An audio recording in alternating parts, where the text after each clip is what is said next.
8-сентябрь жекшемби. Астанада 5-дүйнөлүк көчмөндөр оюндарынын ачылыш аземи болуп өттү. Салтанаттуу иш-чарага президент Садыр Жапаров, Казакстандын президенти Касым-Жомарт Токаев, Өзбекстандын президенти Шавкат Мирзиёев, Түркменстандын элдик маслахатынын төрагасы Гурбангулы Бердимухамедов жана башкалар катышты. Казакстандын президенти көчмөндөр оюндарынын ачылыш аземинде сүйлөп жатып, кыргыз элине көчмөндөр оюндарын кайра жандандырганы үчүн ыраазычылыгын билдирди. Дүйнөлүк көчмөндөр оюндарын 64 өлкөнүн маалымат каражаттары чагылдырды. 9-сентябрь дүйшөмбү. Камчыбек Ташиев Өзбекстан менен футбол боюнча беттештин алдында кыргыз курамасы менен жолукту. Бишкектеги борбордук стадионду реконструкциялоо иштери аяктады. Акылбек Жапаров Чүй облусундагы бир катар объектилерге барды. Ош облустары аралык ооруканасында катарактага акысыз операциялар жасалууда. Көчмөндөр оюндарында биринчи жеңиш. Кыргыз курамасы Көкпарда Монголияны 16-0 эсебинде утуп алды. Президент Садыр Жапаров мамлекеттик кызматкерлердин маянасын жогорулатууга мораторий киргизди. Жогорку кеңештин төрагасы Токмок шаарына иш сапары менен барды. Анын алкагында жаңыланган сейилбактын ачылышында катышты. Эдил Байсалов Тажикстандын вице-премьер-министри Зиязода Сулайман Ризои менен жолугушту. Тараптар соода-экономикалык жана маданий-гуманитардык тармактарда өз ара аракеттенүү маселелерин карашты. Президент Садыр Жапаров кыргызстандыктарды Комуз күнү менен куттуктады. 10-сентябрь шейшемби. Министрлер кабинети мектептерде окуучулардын тамактануусун уюштуруу жөнүндө жобону бекитти. Ат башыда 161 гектарга жакын жер мамлекетке кайтарылды. Кыргызстандын паралимпиада боюнча курама командасын тосуп алуу салтанаты болуп өттү. Анда спортчуларга 500 000 сомдук сертификаттар тапшырылды. Кыргызстанда аскерге күзгү чакыруу башталып, 30 ноябрга чейин уланат. Декабрдан тарта Бишкек-Москва багыты боюнча жумасына 2 ирет поезд каттамы жанданат. Азамат Юсупов дин иштери боюнча мамлекеттик комиссиянын директору болуп дайындалды. Садыр Жапаров бир катар өлкөлөрдүн элчилеринен ишеним грамоталарын кабыл алды.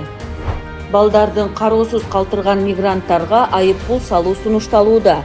Документ коомдун талкуусуна чыгарылды. 2026 жылы 6-дүйнөлүк көчмөндөр оюндары Кыргызстанда өтмөй болду. Футбол боюнча дүйнө чемпионатына тандоонун 2-турдук беттешинде кыргыз курама командасы Өзбекстанга 2-3 эсебинде утулуп калды. 11-сентябрь шаршемби. Жогорку кеңеште мектептердеги жана жогорку окуу жайларда окуу графигин кайра карап чыгуу сунушталды. Нарында чыгарылган атамекендик мотоциклдер сатыла баштады. Баасы түрүнө жараша 90 000 сомдон 190 000 сомго чейин. Аида Касымалиева Бириккен Улуттар уюмунун башкы ассамблеясынын 79-сессиясынын төрагасынын орун басары болду.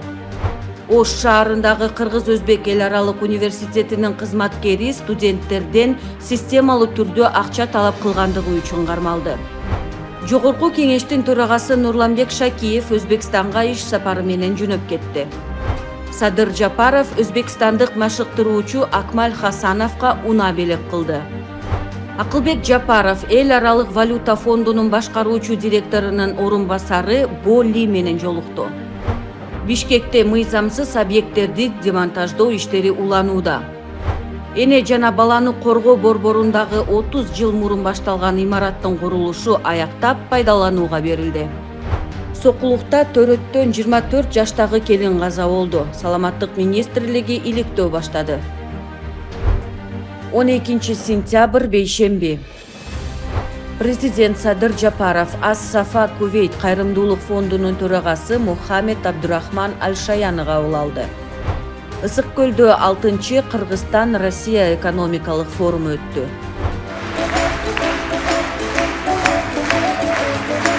Акылбек Жапаров Россия Федерациясынын достук ордени менен сыйланды. Кыргыз-Өзбек чегарасындагы 3 бекеттин иши жанданды. Алсак көп жылдардан бери иштебей турган Кара суу, Кең сай жана 3 курган көзөмөлдө өткөрүү пункттары ачылды. Жогорку кеңештин депутаты Гүлкан Молдобекованын 2 жардамчысы кармалды.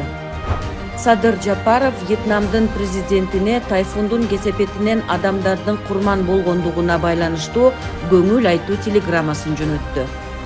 Кара-Кыргыз автономиялуу облусунун 100 жылдыгына арналган жаңы почта маркасы чыгарылды. 5-дүйнөлүк көчмөндөр оюндарынын алкагында көкпар боюнча финалдык беттештер аяктады. Финалда Кыргызстан менен Казакстан курама командалары беттешип, арасында чырда чыгып, аягында 5-4 эсебинде казактар жеңишти илип кетти.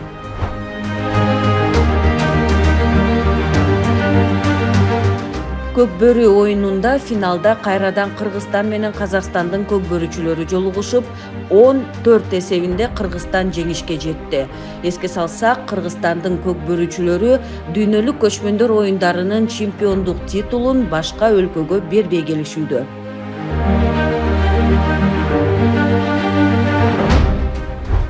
13 сентябрь жума. Сокулукта Борбордук стадиондун жана заманбап спорт комплексинин курулушуна старт берилди. Элдар Алишеров ЕЭКте министр болуп дайындалды. Токтогул суу сактагычында суунун көлөмү 12,8 миллиард куб метрди түздү. Азимбек Бекназаров кылмыш жолу менен алынган кирешелерди адалдоого шектелип камакка алынды. Ысык Көл облусунун Балыкчы шаарынын Көкмойнок айылында 1-чи Шамал электр станциясы курула баштады. Нарынга Бишкектен 6 троллейбус алынып келинди. Кыргызстанда окуучусу аз мектептер бириктирилет. Таласта жери ГЭСи курулат экени белгилүү болду. Калкты тейлөө борборлорунун иштөө убактысы 1 саатка узартылды. Бишкекте балдар жүрөк хирургия бөлүмүнүн имаратынын курулушу башталды. 14 сентябрь ишемби. Өлкө боюнча массалык ишембилик өттү. Тазалык акциясына менчигинин түрүнө карабай бардык муниципалдык жана мамлекеттик мекеме ишканалардын эмгек жааматтары жана шаар тургундары катышты. Иш-чара салттуу түрдө өтүүчү бүткүл дүйнөлүк тазалык күнүнө арналган. Ал эми 21 сентябрь жалпы республикалык ишембилик өткөрүлөт. Садыр Жапаров администрация кызматкерлери менен биргеликте теплые ключи дарылоо ден соолукту чыңдоо комплексинин аймагында ишембилик өткөрдү. Жапаров өлкөдө айлана чөйрөнү булгап таштандысын калтырып кеткендер тууралуу айтып, бул маселеде бардык тургундар кайдыгер болбошу керектигин белгиледи. Кыргызстандын министрлер кабинетинин төрагасы Акылбек Жапаров менен Россия өкмөтүнүн төрагасы Михаил Мишустиндин телефон аркылуу сүйлөшүүсү болду.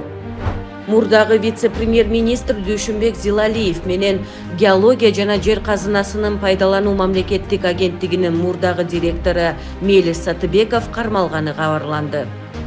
Казакстандын Астана шаарында 5-чи дүйнөлүк көчмөндөр оюндары аяктады.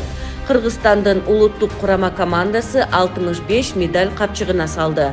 Анын 19-у алтын, 21-и күмүш, 25-и коло. Жыйынтыгында медалдардын саны боюнча Кыргызстан 2-чи орунду ээледи. Кийинки көчмөндөр оюндарын өткөрүү эстафетасы Кыргызстанга өттү. 15 сентябрь жекшемби.